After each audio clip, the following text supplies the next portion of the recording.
All right, hello CC families. We are going to recap what we did for week 9. So we're looking at week 9, and this was where we had, for geography, we had China. As I mentioned in class, the actual country of China is not in memory work. It's not in Cycle 1 or Cycle 2.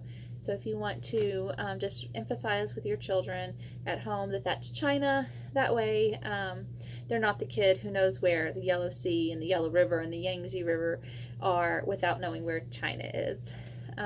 So that's just kind of a personal thing. It's not required for memory masters for them to be able to point out China. However, it's kind of common sense that they would know China.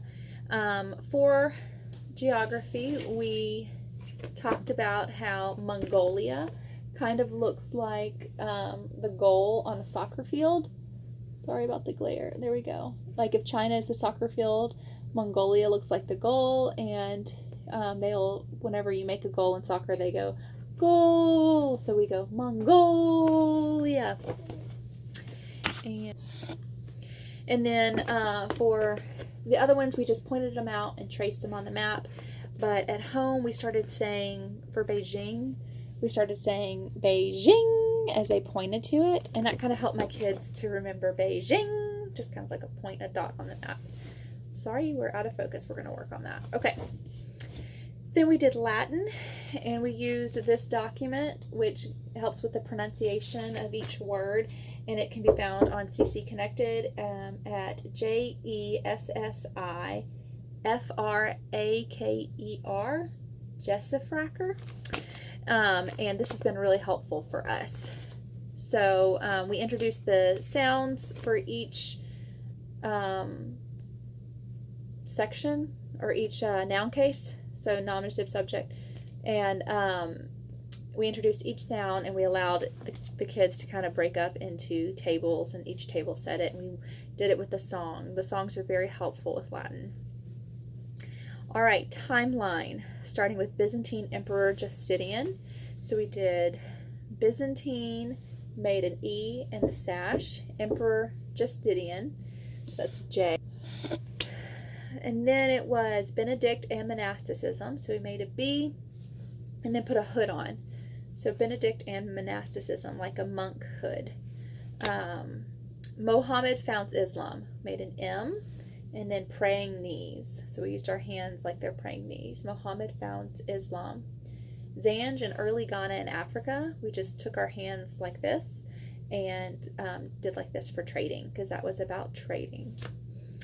Franks defeat Muslims at the Battle of Tours. So we did defeat, which you put your elbow by your hand, your fist, and you go down like that. Franks defeat Muslims at the Battle of Tours. So these, your hands done like praying knees, are is the sign for Muslims and Islam. And it just is, we think about how Muslims pray frequently throughout the day. The next one was Golden Age of Islam. So we did gold, as we always do, and then we did the praying hands, or praying knees for Islam. Golden Age of Islam. Vikings raid and trade. We made a V, and then we did raid as if they're pulling something out of a bag. Vikings raid and trade. So that was timeline. Next was science. Science just talked about the parts of a plant.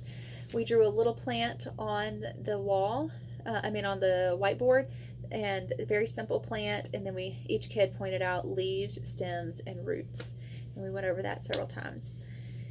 For history was about Lao Tzu and Confucius in China. So we did a few different hand motions for that. We did Lao Tzu like we do in timeline, where we just go like that, Lao Tzu. And then emphasizes harmony with nature. We emphasized with nature, like it does in the song, with nature. So we emphasized that. For Confucius, we kind of went like this, like we were confused. And compassion and obedience. And we did O. O is for obey. Okay, and then we sang it with the hand motions a few times with the song. For English, prepositions: outside, over, past, regarding, and since. So we looked like we're looking outside, outside, over, so your hand goes over your head, outside, over, past, this hand passes the other, regarding, and since. You look at your, like you have a wristwatch on. Outside, over, past, regarding, since. And with these prepositions, learning those and the hand motions together goes really fast. So usually we do it slow a few times, and then we get faster and faster and faster and faster until we go so fast that I can't keep up. And the kids are better at it than I am. It's really fun. For math, we did math muscles as we skip counted the 15s. So we did push-ups. Is that correct? I'm trying to remember because it's been a week. I'm pretty sure we did that. That's what I have written down that we did. So we just did a whole bunch of different things, push-ups, stretching, just different kinds of ways to get them moving as they hear and or sing to the song.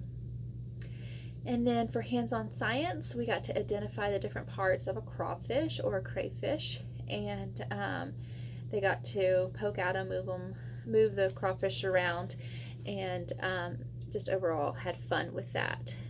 And let's see, presentation, we talked about timeliness and stopping your presentation within 3 minutes, and the kids did excellent with that. We had a little sign to let them know whenever their time was up, and they ended right whenever that sign came up, so they did really well with that.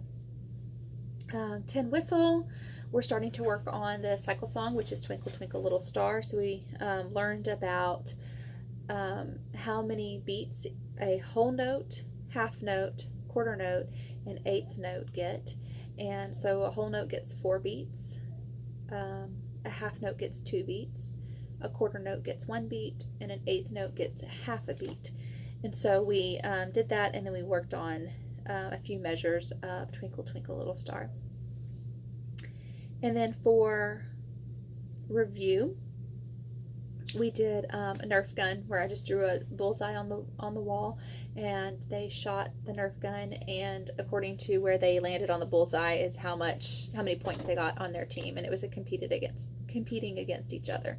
So that's what we did for week 9.